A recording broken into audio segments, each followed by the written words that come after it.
Seorang laki-laki yang bernama Sandi pun terbangun dari sebuah mimpi yang berasal dari masa lalunya itu. Pandu yang melihat ayahnya terbangun lalu mengajaknya untuk sarapan bersama dengan dirinya sebelum mereka berdua memulai aktivitas mereka di pagi hari itu.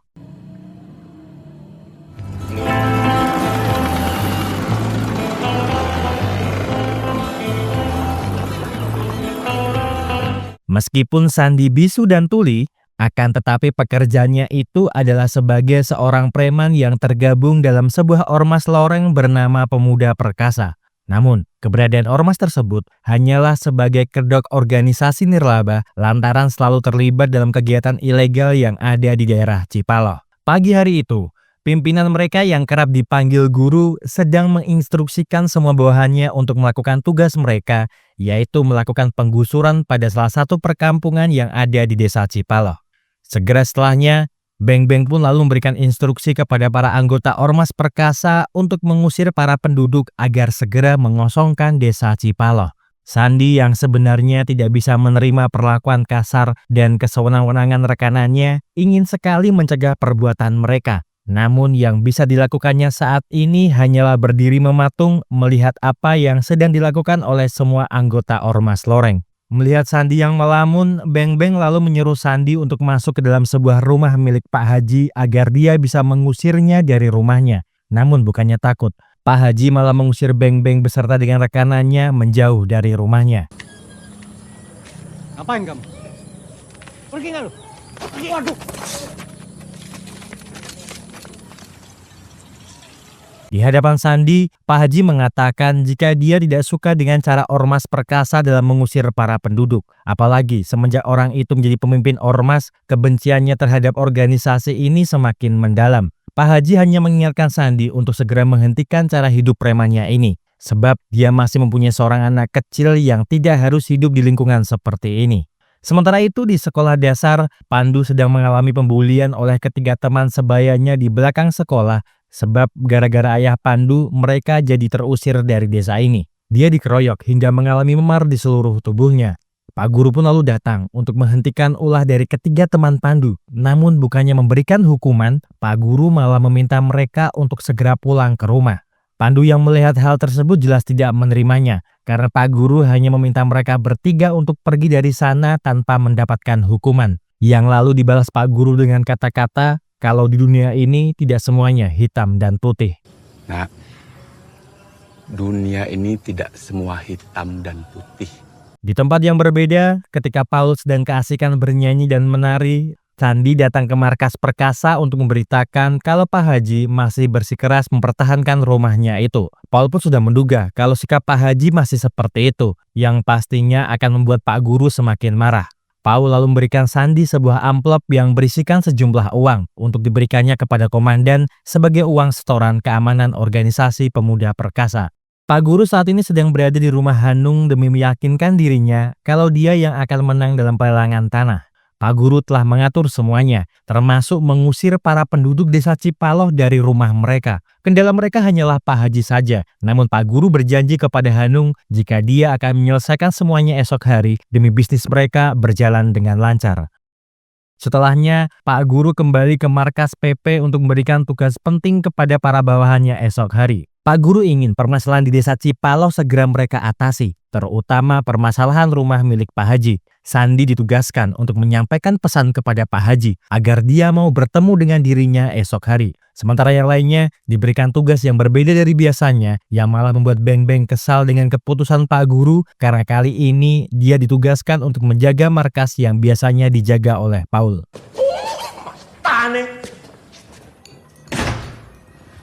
Setelah menemui Pak Haji, dia menyempatkan dirinya untuk pulang ke rumah. Namun sesampainya di rumah, dia malah terkejut melihat luka memar yang ada di wajah Pandu. Pandu lalu menjelaskan dengan bahasa isyarat kalau dirinya telah dikeroyok oleh ketiga temannya. Tetapi yang membuat Pandu marah adalah kenapa ayahnya tidak pernah mengajarinya seni bela diri, sehingga dia tidak bisa membalas perbuatan yang dilakukan oleh teman-temannya itu. Setelah itu, Sandi datang ke sekolah di tempat Pak Guru dan Pak Haji akan bertemu. Mereka semua lalu masuk ke dalam. Namun, berada di sekolah itu lagi membuat Sandi teringat tentang masa lalunya yang dulu pernah menjadi korban pembulian karena keadaan fisiknya yang tidak sempurna itu, hingga membuatnya menjadi seperti sekarang ini.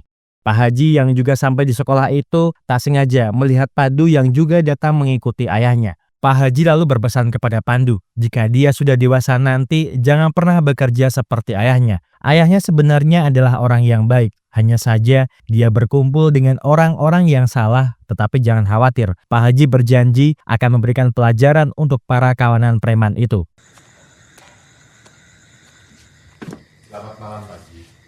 Pandu yang kepo mencoba mengintip pertemuan itu melalui lubang kecil. Di sana dia melihat Pak Haji yang sudah ditunggu oleh Pak Guru beserta dengan para anak buahnya termasuk dengan ayahnya. Tak lama kemudian, Pak Guru memberikan stop map yang berisikan surat tentang tawaran untuk harga rumahnya, sekaligus sebuah koper yang berisikan uang, serta sebuah ucapan terima kasih atas kepemimpinannya sebelum dirinya menjadi pemimpin di Pemuda Perkasa. Pak Haji nampak tidak peduli dengan semua hal yang ada di hadapannya itu, dan tiba-tiba langsung menampar wajah Pak Guru.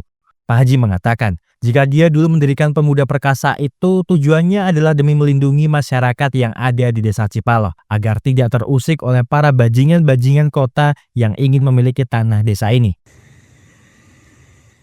Semua keluar. Mendapat tamparan seperti itu, Pak Guru lalu meminta semua anak buahnya keluar. Dan di saat Pak Haji memberikan petuah lagi kepada Pak Guru, tiba-tiba koper yang berada di meja dihempaskan ke kepala Pak Haji hingga dia tak sadarkan diri.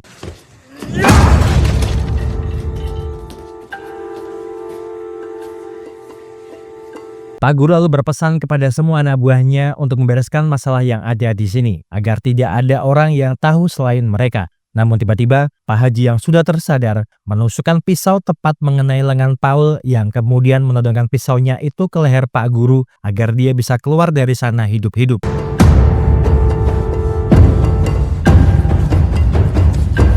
Pak Haji pun segera berlari dari sana dengan menahan sakit di kepalanya. Dan Pandu yang melihat Pak Haji kesakitan pun mencoba membantunya, dan tak lama Sandi yang juga berhasil menemukan keberadaan mereka berdua meminta mereka untuk lekas bersembunyi. Namun belum juga mereka bersembunyi, Pak Guru beserta dengan yang lainnya telah berada di sana untuk membalas perbuatan dari Pak Haji. Dalam keadaan terdesak, Pak Haji mencoba melawan, tetapi ketika dirinya akan menusuk Pak Guru, anak buahnya berhasil menggagalkan serangannya sehingga membuat Pak Haji terjatuh ke lantai dengan luka tusukan di perutnya.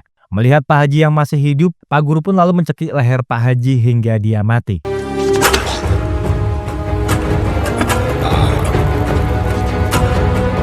Sandi dan Pandu yang melihat itu di depan mata mereka hanya bisa pasrah dan tidak bisa berbuat apa-apa untuk menyelamatkan Pak Haji. Pak Guru lalu mengingatkan Pandu untuk merahasiakan peristiwa ini jika ingin ayahnya masih hidup. Tetapi bukannya menurut, Pandu malah mengambil pisau milik Pak Haji yang kemudian menyerangnya sampai melukai pipi kanan Pak Guru. Anak buah Pak Guru yang melihat bosnya dilukai berencana membunuh Pandu di tempat itu. Tetapi untung saja Sandi segera menghentikannya meskipun dia harus menggunakan cara kekerasan dalam menghadapi anak buah Pak Guru di sana.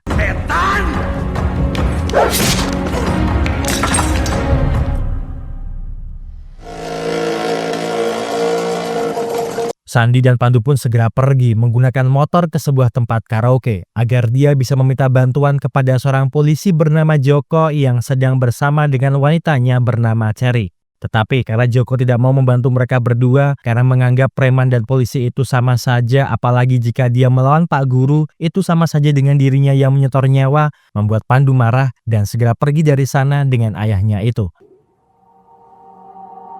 Saat berada di rumah, Sandi kembali teringat kejadian yang menghantui dirinya selama ini. Dia sangat marah ketika mengingat kejadian itu lagi, yang kemudian melampiaskannya dengan menyerang tembok rumahnya dengan menggunakan senjatanya itu.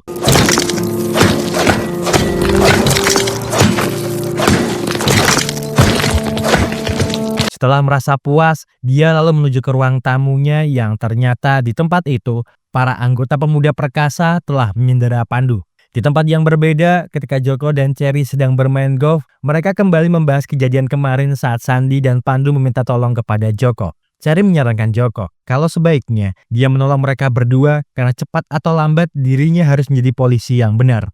Tak lama, Tiba-tiba Pak Guru telah sampai di sana di saat mereka berdua sedang membahas hal itu, dan Beng Beng langsung memukul pengawal Joko hingga tak sadarkan diri. Pak Guru lalu menanyakan keberadaan Sandi dan anaknya, sebab anak buah yang dikirimnya untuk membawa mereka berdua telah dibantai semuanya. Tetapi karena sang komandan mengatakan kalau dia tidak mengetahui keberadaan mereka berdua, Pak Guru lalu lantas meminta dirinya untuk menghubungi sang pembunuh bayaran Ramon, si tukang cukur. Komandan langsung menolak permintaan Pak Guru, sebab Ramon terlalu kejam di saat dia diberikan tugas pembersih. Namun, melihat kalau Cherry dalam bahaya jika dia tidak menelepon Ramon, Joko pun terpaksa menghubungi Ramon untuk melakukan pembersihan.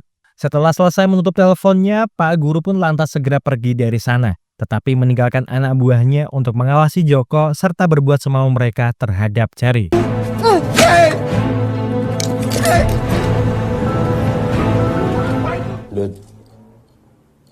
Di keesokan harinya, Beng Beng dan Paul terlihat berada di rumah Sandi dengan kondisi yang sangat berantakan. Tak lama, Ramon juga telah sampai di sana, yang membuat Beng Beng kaget hingga terus mencaci maki dirinya, sampai-sampai mengejek Ramon dengan sebutan homo karena melihat penampilannya yang seperti itu.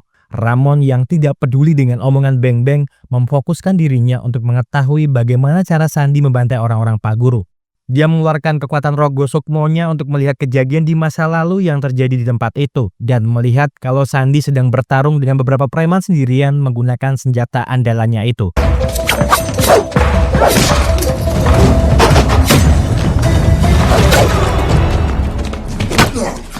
Setelah selesai menganalisa di tempat itu, Ramon pun segera mencari beberapa petunjuk yang lainnya di sana untuk menemukan kemana mereka pergi. Tetapi karena mendengar Beng Beng yang sedari tadi tidak berhenti mengoceh, dia lalu menebas lehernya dengan gunting miliknya itu. Ramon tidak suka omongan kasar kamu. Sandi dan Pandu saat ini terlihat berada di sebuah rumah makan untuk mengisi perut mereka sebelum mereka melakukan perjalanan jauh keluar dari desa Cipaloh. Sandi mengatakan kalau Pandu sementara waktu akan tinggal bersama ibunya dulu karena keadaan yang tidak memungkinkan untuk mereka bersama. Pandu kesal dengan keputusan ayahnya itu yang lalu memutuskan untuk turun dari motor dan lari ke area persawahan.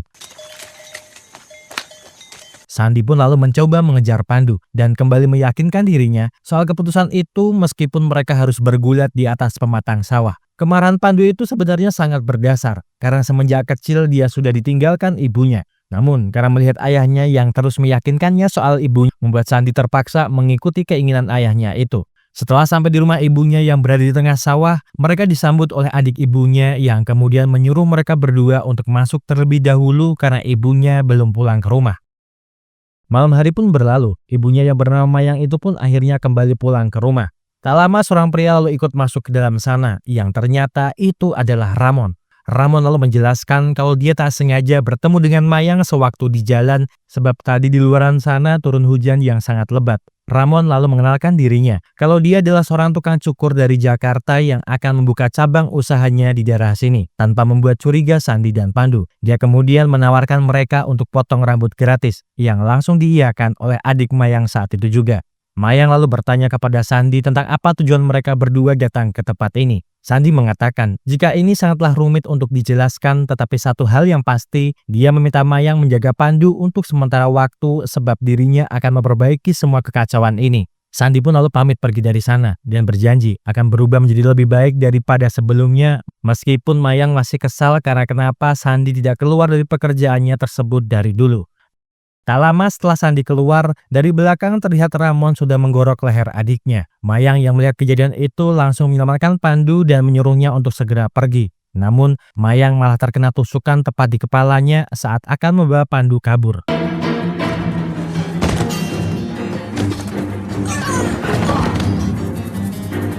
Ramon lalu membawa Pandu kembali masuk ke dalam. Dan tak lama, Sandi lalu masuk ke dalam sana untuk menyelamatkan putranya itu.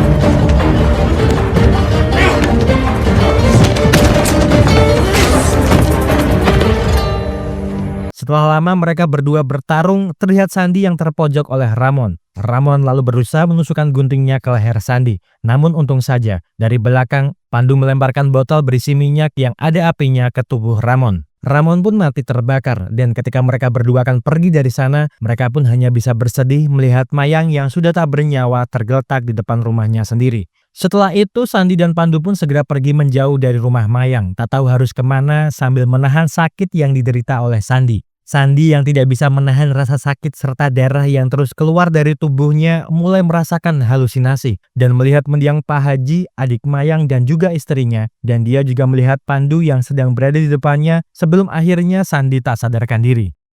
Setelah tersadar, Sandi ternyata sudah berada di dalam ruang kelas bersama Joko beserta dengan Cherry. Joko mengatakan kalau Pandu dalam keadaan baik-baik saja dan Ramon bisa berada di sana itu karena perintahnya. Mendengar hal itu jelas membuat Sandi sangat marah. Dia lalu menghajar Joko karena gara-gara Ramon istrinya mati. Joko yang juga dalam keadaan emosi mengatakan jika dia juga merupakan korban dari Pak Guru sebab tak hanya mengkhianati dirinya, anak buah Ramon juga telah memperkosa Cherry. Saat di markas Pemuda Perkasa, Pak Guru terlihat sedang memaki-maki Paul dan satu preman lainnya karena tidak bisa mengurusi Sandi dan Pandu yang hanya seorang anak kecil. Setelahnya, dia berbicara dengan Hanung demi meneruskan kerjasama di antara mereka berdua. Namun, Hanung yang nampak sudah muak karena Pak Guru terlalu lama dalam mengurusi masalah ini, memutuskan untuk tidak meneruskan kerjasama mereka yang seketika membuat Pak Guru marah dan menodongkan pisaunya kepada Hanung. Hanung yang tidak gentar sedikit pun malah meminta Pak Guru untuk menusuknya. Tetapi karena Pak Guru hanya menggertak saja,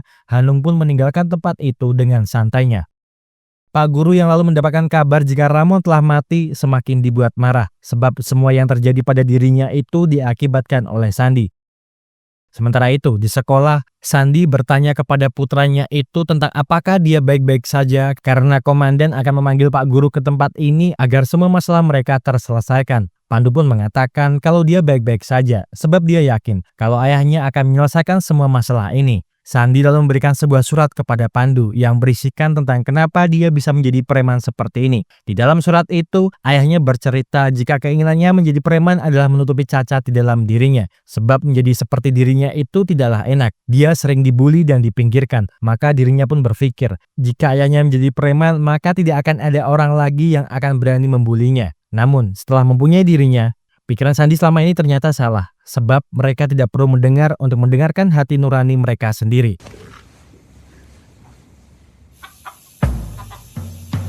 Esok paginya, Pak Guru beserta dengan semua anak buahnya mendatangi Sandi yang berdiri gagah sendirian menantang mereka semua. Mereka semua pun terlihat meremehkan Sandi yang seorang diri. Sampai-sampai seorang preman maju sendirian namun harus jatuh terkapar karena terkena senjata andalan Sandi. Pak Guru yang makin marah meminta mereka semua untuk maju menyerang karena dengan jumlah mereka tidak mungkin mereka bisa kalah begitu saja. Mereka lalu mengejar Sandi sampai ke dalam kelas dan Paul yang melihat Sandi terpojok meminta dia untuk segera menyerah. Tetapi karena diam-diam di dalam ruangan informasi, Pandu membuat suara bising yang memekakan telinga membuat Sandi unggul dalam pertempuran itu.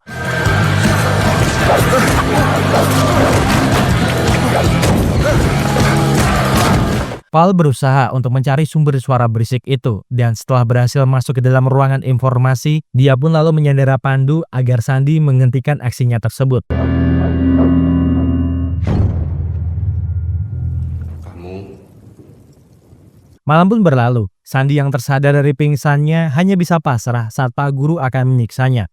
Tiba-tiba, dia kembali teringat tentang masa lalunya, di saat Sandi duduk di bangku sekolahan yang kala itu masih bisa berbicara dan juga mendengar. Sandi punya teman baik bernama Lukas, namun dirinya bisu semenjak lahir. Mereka berdua sering meluangkan waktu bersama, sampai-sampai belajar gulat bersama dari sebuah majalah yang dibawa oleh Lukas. Namun, gara-gara itu, mereka malah mendapatkan pembulian dan mengira kalau mereka berdua adalah sepasang kekasih. Dari kejadian itu, Lukas selalu mendapatkan pembulian dari semua orang di sekolahnya. Namun Sandi yang melihat hal itu malu untuk menganggapnya teman lagi. Suatu hari, Sandi yang tidak melihat Lukas di dalam kelas mencoba mencarinya. Dan setelah berhasil menemukan Lukas yang saat itu berada di atas genteng, dia mencoba menghentikan aksi bunuh diri yang akan dilakukannya. Namun itu malah membuat Sandi ikut terjatuh dari atas sana, sehingga gendang telinga Sandi pecah yang membuatnya tuli dan bisu sampai sekarang ini.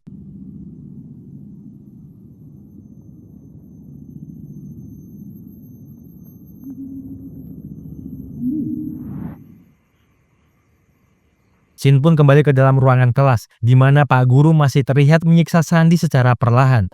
Tak lama setelah itu, terdengar sebuah suara tembakan dari luar ruangan, yang ternyata itu adalah para polisi yang dipimpin oleh Joko dan juga Cherry. Melihat keberadaan komandan di sana, Pak Guru menanyakan tentang perjanjian kerjasama di antara mereka berdua. Tetapi Joko yang tidak peduli, langsung melesatkan beberapa tembakan ke arah para preman dan pertarungan di antara dua kelompok itu pun akhirnya pecah.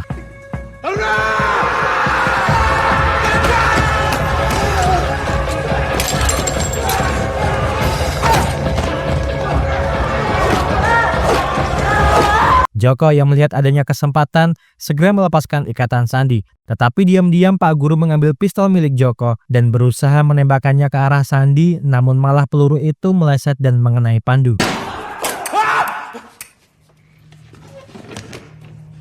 Sandy yang melihat anaknya mati tak bisa menahan amarahnya, sehingga dia terpaksa membrutal dan membunuh semua anak buah Pak Guru yang ada di sana.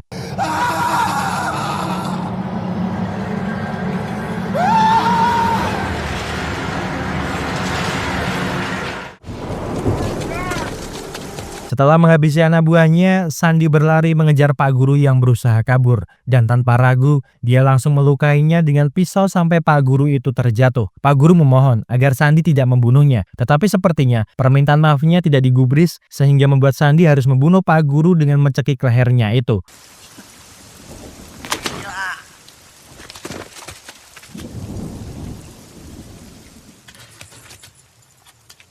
Dan sebelum film berakhir, Sandy pun hanya bisa menangis meratapi kesedihannya karena kehilangan putranya. Tetapi ternyata Pandu masih hidup karena peluru itu hanya menyerempet sedikit di pergelangan tangannya. Terima kasih seluruh sudah menonton ragam film yang Mas Ahko persembahkan untuk kalian semuanya. Semoga terhibur. See you!